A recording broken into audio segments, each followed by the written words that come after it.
Welcome back to the Full-Time Wedding Pro podcast. My friends, my wedding photographers and filmmakers, welcome back. I am excited to talk to you. If you're watching this on YouTube, you can see me here and my dog Peanut chilling in the background. Listen, if you're a wedding photographer or filmmaker and you are getting a ton of low budget inquiries and you're getting told, hey, you're out of my budget, I can't afford you, I'm so sorry, and then like they go to someone else and you get ghosted or whatever, listen, I feel you. It happens. In this podcast episode, I'm going to be talking about the four different questions that I want you to ask yourself, and then going over the action steps that you should be taking to stop attracting low budget inquiries, or if you do get them, how to actually close them and not get told, yeah, you're too expensive, I'm going somewhere else. So if you don't know me, my name is Peyton Helm. If you don't know why I'm qualified to talk on this, basically I'm a wedding photographer and filmmaker here in East Tennessee in the United States.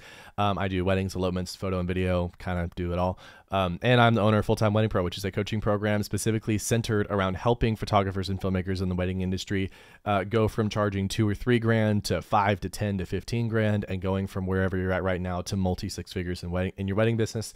And we do that through smart branding, knowing who we're talking to with ideal clients, raising prices, getting good at sales, running paid advertising, and then using smart organic marketing in a way that doesn't require you to be on all the time. So if you want more information, I don't work with beginners and I don't charge. I'm not cheap, basically, is what I'm saying. So if you want to learn more information, please feel free to go to fulltimeweddingpro.com or tap the link in the description. But anyway, my friends, let's talk about how to stop getting low budget inquiries. So in running the coaching program, I have worked with over 160 wedding photographers and filmmakers all across the world, really. And, you know, collectively, we've all done several million in wedding bookings over the last few years. So I have a lot of data on this, and I've seen what works really, really well with low budget inquiries, specifically not getting them. And then also what really does attract them. And I've seen mistakes from the back end of your business. If you're talking about, you know, getting inquiries is the top end and then fulfilling your inquiries and client experience is the back end. I've seen a lot of mistakes that a lot of people have made when they do get low budget inquiries. And the truth is, honestly, I want to start this episode off with a preface. The truth is, there is no way to really completely stop getting low budget inquiries. It will happen. Okay. So when it does happen, number one, I want to make sure that you are fully equipped to get on a call with them or whatever it is and close them and help them break past their budget. Okay. And second, I want to show you how to kind of minimize the amount of low quality or low budget inquiries you're getting and increase the amount of high budget inquiries that you get. Okay. So like I said, this episode, we're going to center around 4 questions. So let's go ahead and dive into those 4 questions. Number 1, where do budgets come from? This is something that I'm not seeing talked about a lot in the whole sphere of wedding photography and wedding videography. And when we talk about where budgets come from, or we do a little bit of a mental assessment on where budgets come from, there's something that I've seen of a huge pattern, and this will be corroborated again, you know, across a lot of very successful wedding photographers and filmmakers.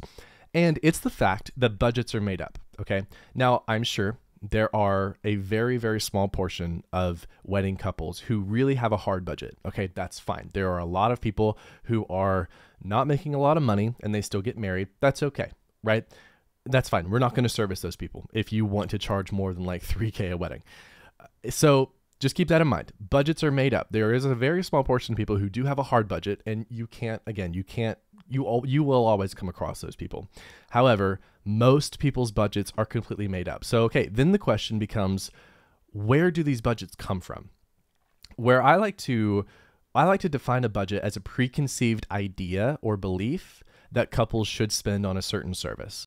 So a preconceived belief of how much they should spend on a wedding photographer or wedding videographer, depending on what you are in this specific case. So when it comes to where these budgets come from, we have to think about the very beginning of the client journey when they first get engaged. When people first get engaged, it's likely that it's the first time they are getting married, ideally, right? So I don't know about you guys, but before you started in the wedding industry, I had fucking no idea how much stuff costs. I thought $3,000 as a photographer was insane. I was like, there's no way I could charge $3,000. And then obviously when I got in the industry, I was like, okay, that's the norm actually. And people charge all the way to $50,000 to $100,000 to shoot a wedding. So anyway, Most couples are just like that. They have no idea how much stuff costs. And a lot of times couples are a little bit shocked when it comes to getting an idea of how much things cost, especially men. Women usually, like, you guys, I don't want to speak for you, but you could probably tell me you might have a little bit of a better idea of how much stuff costs, because you guys, most women typically do look forward to having a wedding, and they like to get into the mindset of planning and things like that whenever they're in a long-term relationship. But regardless, most of the time, they have no idea how much stuff costs. So they go to Google, right? They say, how much is the average wedding photographer or filmmaker? And they do the same thing for planners and DJs and catering and venues and stuff like that too. So when it comes to searching for a wedding photographer on Google, literally right now, and I'll do it right now just so I have the data, how much is the average, I can't type because I hurt my finger while I was cooking last night. How much is the average wedding photographer cost? Okay, there we go. Sorry, like I said, I'm very bad at typing because I nipped my finger with a knife the other night. Don't worry about it. Anyway, so I'm in Knoxville, Tennessee. So it says the typical, this is so weird, the typical market cost in Knoxville is $2,076 for a 5-hour photo shoot. Like, and I know all of you are cringing right now, just like I am. The Knot, let's look at The Knot. On February 22nd, 2024, I'm recording this in May, The Knot said the average wedding photographer cost is $2,900. It's actually up from when I looked at that a couple years ago. Reddit says $2,500 to $2,800. Let's see. I don't know who Sierra Does Photos is, but there's a post that says anywhere from 1K and up. Then my blog post on this is ranked on Google. That's funny. Okay, so anyway, pretty much the narrative on Google is most wedding photographers and filmmakers cost somewhere between $2,000 and $3,000. And honestly, that's actually pretty accurate. If we look at where the market segments are, most wedding photographers and filmmakers are around $2,000 to $3,000, which is great for those people because couples come to them. Most couples have an idealized budget of $2,000 to $3,000 because of what they see on Google. So if you're in that market, that's good for you, I guess. But if you charge more than like $3,000, you're going to be fighting an uphill battle here, and that's okay, right? Not a bad thing. So I'm just explaining where budgets come from. So Google, blog posts like the ones I just saw, Facebook groups are a big thing. A lot of couples, especially couples on a budget, go to, and again, I say on a budget, right? They're trying to save a little bit of money. They go to Facebook groups, and Facebook groups tell them, oh, you know, if I'm in search of a wedding photographer for my wedding, and then there's 5,000 comments of people saying, I'll pay you $1,000 to shoot your wedding. But realistically, like if couples post, I have a budget of $1,000 or $2,000, there's a lot of comments on there that say, yes, I'll shoot it. I'll even shoot it for free. Because generally when photographers and filmmakers join the wedding industry, they gravitate to Facebook groups because that's the lowest hanging fruit. It's the easiest way to book weddings and so on and so forth when you're first starting out, at least. So anyway, you have Google, blogs, Facebook groups, friends, right? Tell them, like couples ask their friends how much they spend on things. And again, if they're in the average market, they usually probably spent $2,000 or $3,000. Where this starts changing is if they have planners, right? So a lot of the couples on the higher end of things where they have a little bit more budgets, they're hiring planners first, and then they're telling the planners to either work with them on hiring creatives, or vendors in general, or they're telling the planners to just book everything for them. So planners, a lot of times, depending on the planner price point, will tell them an average range of their photographers. So if the planner is serving higher end couples, they will also recommend higher end photographers and filmmakers. So those preconceived budgets come in at that level. There's a really big segment of the market where they can pay a whole lot more, and they usually do pay a whole lot more. However, they are told that they should spend between $2,000 and $3,000 or whatever on a wedding photographer and filmmaker. So if a lot of you are getting low budget leads, if you're charging like me $7,000 or $10,000, or even if you're charging $5,000, you will get a lot of inquiries that say they have budgets of $2,000 or $3,000. And that's just because of the education that is currently on the internet. So side tangent, the more education that we all put out in blog posts, in Facebook groups, on Instagram, whatever, the more that we can start to shift this narrative. Okay. But anyway, that's a side tangent. So that's where most budgets come from. So if you start getting low budget inquiries, just understand that they don't really know any better, and a lot of them can and will pay a whole lot more for a creative. Even myself, when I used to be engaged, and when I was looking at creatives for my specific wedding, I thought, oh, the average is $3,000 or whatever, and then I got presented with a $10,000 wedding video, and I was like, you know what? I love it. I think I want to do that. Obviously, it didn't work out, but it's okay. So regardless, everybody comes to this with a preconceived budget. So that's why a lot of my students will book, 10, 15K weddings from couples who come in saying that they only have a $2,000 or $3,000 budget. That's totally normal, right? And that's why a lot of times too, if you ask for couples' budgets on your contact form specifically, and they say they have a low budget, you could be really, really quick to be like, oh, that's a hard budget. I'm just not even going to get on the phone with them. And then you've lost a potential booking. So be aware that budgets are made up. Now, that's 90% of the time, 10% of the time or whatever, and that's not accurate data. But anyway, there will be situations where couples do have hard budgets, and that's okay. That happens. You can't really get around that sometimes, and that's normal. Even if you imply or implement every single thing that I talk about in this video, there will be couples who have hard budgets, and that's okay. But most of your couples' preconceived budgets are just that. They are preconceived budgets that you can usually talk up. Okay, as long as you're showing value and you are a high quality photographer or filmmaker. So anyway, that's the question. Where do budgets come from? I kind of answered that one for you, but these next 3 questions, these are the ones that you will have to answer for yourself. And this is going to help you do a complete audit on your business to really get an idea of why you're getting low budget inquiries in the first place and how to solve it. Okay, I'm gonna get a drink of coffee so I can breathe, or so I can keep speaking, whatever the word is. I don't know. It's Monday morning. I'm tired. Anyway, so question number 1 or number 2. Who does your brand attract? This is a huge, huge deal. And this is really what can make or break a lot of people when it comes to getting ideal clients in the door. Who does your brand attract right now? Being a coach, specifically an ads coach, a lot of people come to me saying, hey, I need to run paid advertising. That's going to solve all my issues. And then I look at their brand and I'm like, well, your brand kind of sucks. So if you ran paid ads to this, they wouldn't work very well. So we need to cover branding first. Also, side tangent, that's why I teach branding in the program, because so all of you who think you have amazing brands and you don't need to learn branding, you can just run ads. Number 1, if you've never run ads before, you don't know that. And number 2, if you have ran ads before and they've not worked, there you go. If you have ran ads before and they've worked, you don't need to hire me. So anyway, who does your brand attract? Okay, attract. Now, there are a few key things here that I want to go over. Number 1 is your work. Okay, so obviously, if you want to be able to charge more than $3,000, $5,000, $10,000, 15, 20, 50, whatever, you do need to have work that is pretty good. Okay. Now, I will say, being a coach, I've worked with a lot of photographers and filmmakers. Honestly, most of us have really, really good work. If you are at all experienced, you've shot a handful of weddings, you've got good gear, you know anything about lighting and composition and editing, you probably are good enough to charge whatever you want. Pricing is not necessarily tied to your quality of work. It's more so tied to your branding and who you decide to serve in the marketplace, and obviously having a demand to do so. So if you're not a total beginner, then you don't need, if you're not a total beginner, you don't really need to worry about the work. Just be aware that you do need to have a certain quality of work. And again, that's subjective. I can't give you a benchmark on what that looks like, but as long as you have very happy clients at a current rate that you are charging, whether that's 2 or 3K or 5K or whatever, then you're probably solid. Okay. And you've got at least 5 to 10 weddings in your portfolio that you've shot. You probably have a good idea on how to have good work. Okay. So that's the first thing. If your work completely sucks, you've never shot a wedding before, you don't even need to be worrying about this right now. You need to go and shoot for free or shoot some very low budget weddings. Okay. So that's the number 1 thing is work. Number 2 is the design language of your website. This is a little bit less important, but it is still kind of important.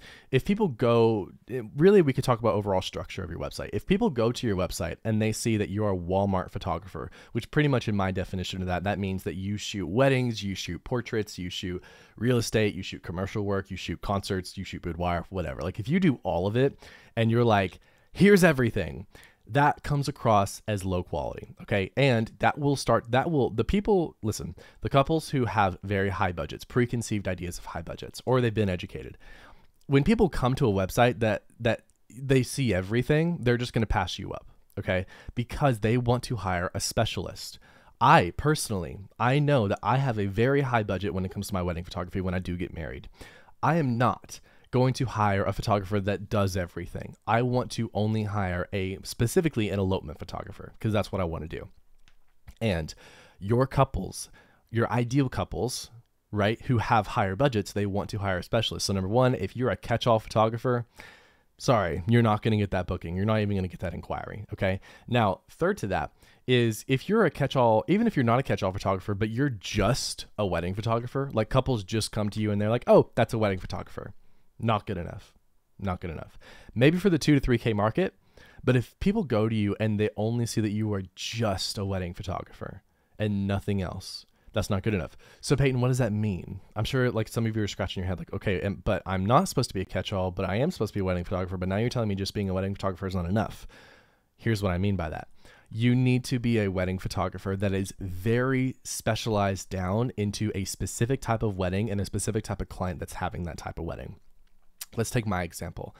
I am a wedding and elopement photographer. However, I'm not just that. I am a wedding and elopement photographer that serves couples who are modern and they say fuck off to tradition and they live for themselves. They have relationships where they don't care about society's pressures and needs. They want to be adventurous. They don't spend money on the aesthetics and the frills, right? They would rather spend their money traveling and going outdoors and having fun and creating memories with each other. That's my ideal client. And that's what I talk about on my website. If you guys go to my website, paynoneproductions.com, you'll see this. Please don't fill out in fake inquiry form. I will know if it's you because I track everything. So anyway, that's my ideal client. So if people go to you and all you say is, I'm a wedding photographer in Dallas, Texas or whatever, and I have nothing else that makes me different, and here's some wedding photos, you will the inquiries who have higher budgets will pass you up because they want to go to a photographer or filmmaker and they want to feel heard and seen and felt and understood by that wedding photographer or filmmaker before they make that inquiring decision. And if they don't feel that from you and they have a very high budget, they're going to go to somebody who does make them feel that way.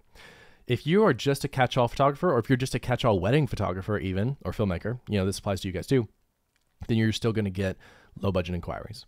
All right, because that's all you're really going to attract. So branding is absolutely very crucial. Another thing, if you show pricing, which we'll talk about this later, but if you show pricing on your site, the number matters. Okay, if couples have a very high budget of $7,000, $9,000, $10,000 or whatever, and they see a photographer maybe that does branding correctly and everything's great, but then they have a $3,000 starting rate or whatever, they're gonna pass that up because they want to spend more. They want to spend more. There is a huge market segment of people who want to spend more. But a lot of people think because of the way we're raised, Gen X parents, even millennial parents sometimes, the way that we're raised, most people, we are raised to think that, oh, everybody's looking for a deal. Not necessarily. Everybody's looking for low price, high deliverability. Not always the case. A lot of people want to pay more for something really, really good. Okay, that's why collection structure works so well with weddings. And that's why I do a collection structure with my program too. I regularly have people join my program at a 5-figure investment because that's one of the levels that I offer, not just my base coaching. Because some people want to spend a lot of money on something really, really good. Some people want to ball out and they want to go all in, right? So if you have a price on your website of $2,000 or $3,000, don't be surprised if you attract inquiries at the $2,000 to $3,000 price point. Okay. Now, obviously that's probably what you want, right? So we'll talk about price later. Okay. But just be aware that if you want to charge more, but you can't seem to get out of that range, get an idea of where people's budgets come from, and then get an idea of who does your brand attract. Okay. Now, third, this is really, really, really, really huge. Okay. Where are you getting inquiries from? Do a full audit right now and take a look.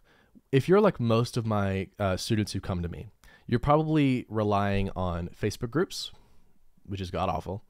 The Knot, again, god-awful, or Wedding Wire or Zola or whatever. Referrals from planners, clients, venues, vendors, whatever. Those can be good, but sometimes are inconsistent. Social media, and that's usually the things that I hear the most, okay? So where are you getting leads? If it's Facebook groups, there you go. I don't really have to explain that one. If it's The Knot, there you go. I don't really have to explain that one. If it's referrals, we can dive in a little bit deeper on this one. If you're getting leads from referrals, you need to get an idea of who is referring people to you. If it's planners and venues who attract low budget leads, there you go.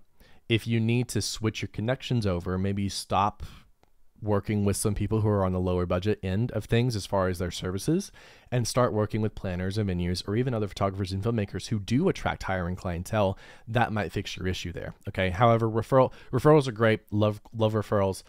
However, you can get stuck in a loop with them, and sometimes they can be very inconsistent. So what are the other ways that you can get leads? Social media. Now with social media, you will get a mixed bag of leads. That's just how it goes. So you need to be really, really intentional on who you attract with social media. That could be a whole podcast episode in itself. I actually have that one planned, is how to grow on Instagram, specifically. So we can talk about that more, but just be aware when you make content, who are you making content for? Are you making content for the lower end as far as budgets are concerned? Or are you making content for couples who maybe have a higher budget? Think about what they would like to see. Think about what the couples with low budgets would not want to see, right? Like you're not going to, if you make a reel specifically talking about a very, very, very high-end venue in your local area, couples who have low budgets probably aren't going to really relate to that. But couples who do have high budgets are going to see that. And Instagram knows everything about everyone.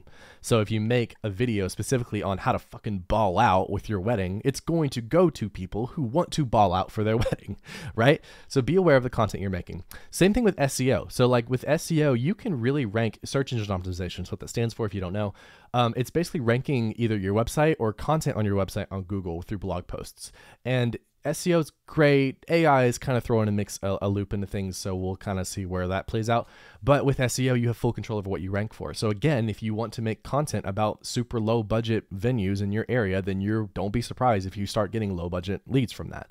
So be aware of the content you're making. If you want to attract higher end clients, put out content that would rank on Google that higher end clients actually want to read or see or watch if you're making YouTube videos. Okay, be aware of that. Now, another one, advertising, paid advertising. You guys know me, I'm an ads coach, right? So when it comes to paid advertising, you have full control over who sees your ad, not through targeting and all that bullshit, but specifically on what you write in the ad. Okay.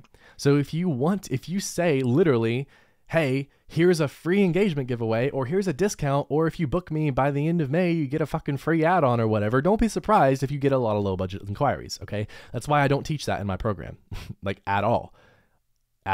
So if you want to attract higher end clientele, show higher end content from higher end venues. If you've not shot at higher end venues, go do a styled shoot or message the venue and be like, hey, I want to host a model call here. Is that cool? And 9 times out of 10, they'll say yes. You have to pay a small fee. It doesn't matter. Or second shoot for higher end photographers and let them make sure that they tell you can use the content, or honestly, just grind it out and start booking higher end weddings. Anyway, show higher end content.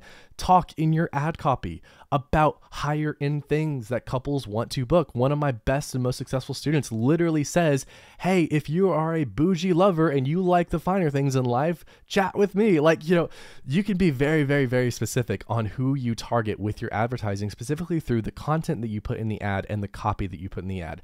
I don't do any of the targeting bullshit that every other ads coach says you need to do, like target engaged and target people who are searching for higher end dress designers and like income levels. None of that bullshit works anymore. That stopped working in 2017. Okay. So just be aware that we use all ad copy and creative and branding to make ads work. All right. If you want to learn more about that, I have videos on this channel on how to do it.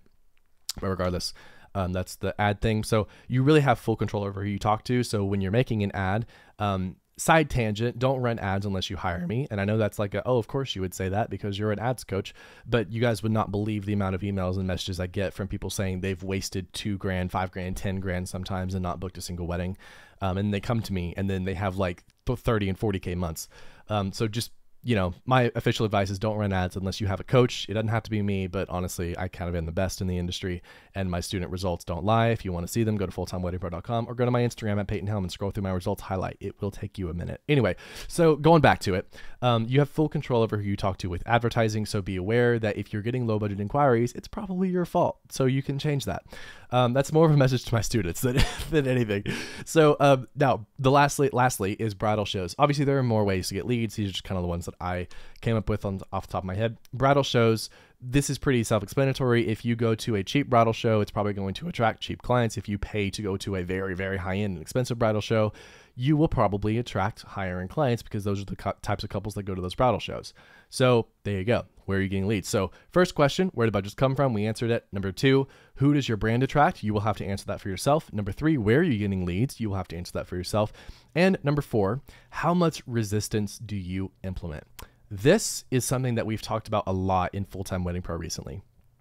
And resistance literally is how easy and accessible are you for new inquiries versus how tight-knit are you in only working with couples who are completely ideal. Hold on, my dog is going nuts. I'm going to pause the recording. Okay, we're back. Sorry, I had to let my dog out. So how much resistance do you implement in your inquiry process? And here's what I mean. Are you a photographer or filmmaker? When people go to your website, do you show no pricing? Do you show a starting rate? Or do you show full pricing? Right? Do you send pricing before a call, or do you wait until the call to show pricing? There's no right way to do this. There's only a formula that I can recommend to you. And this is what I teach very, very, very in depth in Full-Time Wedding Pro. If you have no price on your website whatsoever, that is a low resistance activity. You will get a ton of inquiries, a ton, right? As long as you're marketing correctly, right? You will get a ton of inquiries. They will be a mixed bag though. Some of them will have higher budgets. A lot of them will have lower budgets, and that's okay, right? Because what did I talk about in the very first part of this episode? Where do budgets come from? Budgets are made up. So if you're willing and you have the time and you need bookings coming in, my recommendation would be to just not have a price point at all on your website and get on the phone with these couples. You will be told, hey, you're too expensive, and that's okay. But if you're good at sales, which again, I teach in Full-Time Wedding Pro, then you can get them to a point where they say, oh, okay, yeah, maybe I thought I was supposed to only spend $2 or $3 grand, but now I'm going to spend 5 or 7 or 10 grand. Okay. Like I said, I have students doing this all the time in the program. So if you have the time to get on the phone with these people and, be okay with being told no, because it will happen, and you really want to get as many bookings as possible, then I would recommend not showing a starting point. Now, a lot of people have a belief, price transparency and all that stuff, which, if you believe that, that's great. I don't care how you run your business. I'm just showing you the data. And this is data, again, that I've had from in the program, having 160 coaching students, but also helping hundreds of people outside of that and looking at data from millions of dollars of weddings booked. Okay.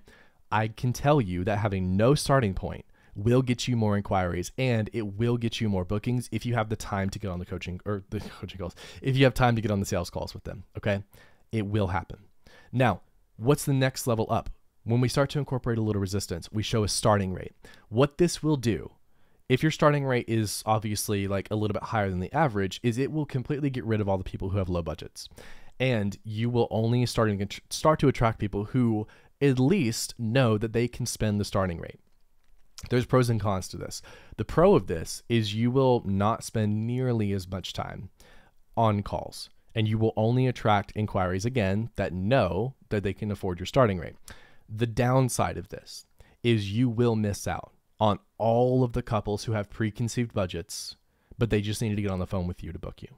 So my recommendation is, if you don't have a lot of time to get on calls with people and so on and so forth, then list a starting rate.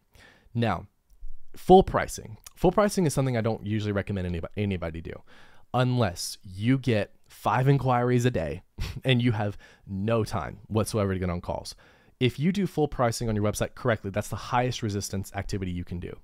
If you show full pricing, you will turn away 99% of the people who you could have booked. But the 1% that actually comes through, they will be the highest sold. They know what they want. It'll be such an easy process. You probably wouldn't even need to get on the phone with them. But for most of you, that's not the reality. Most of you get 1 inquiry a week, sometimes a little bit more, sometimes a little bit less. And you need to either be showing no pricing or starting rate. All right, so the 4th question and final question is, how much resistance do you implement? If you find that you have a lot of resistance, you show full pricing or a starting rate under the belief of price transparency, but you're ruining your business because of it, maybe you need to abandon that belief. It's okay.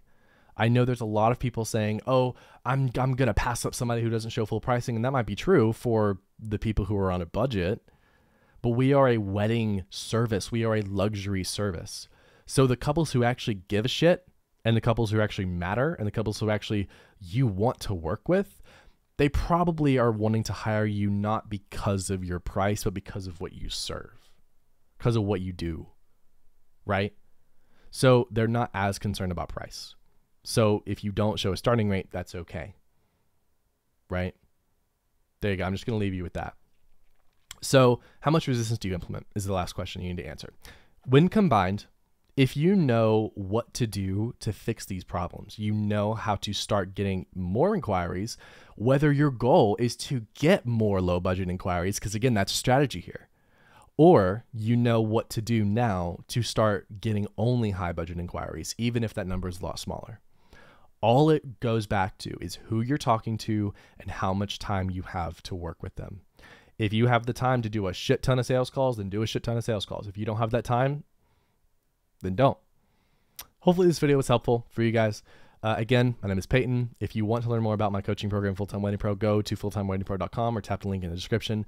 Again, I have 160 students. I have a 100% success rate, and we've done millions of dollars in weddings booked, again, through raising prices, nailing down branding, working with ideal clients, running ads, and smart organic marketing. So yeah, hopefully you guys enjoyed this video. If you did, feel free to leave me a positive review. Feel free to subscribe, and feel free to go and listen to the other podcast episodes or watch the other videos I have on my YouTube channel. They're great. Okay, I'm going to let y'all go. Love you guys. Talk to you later.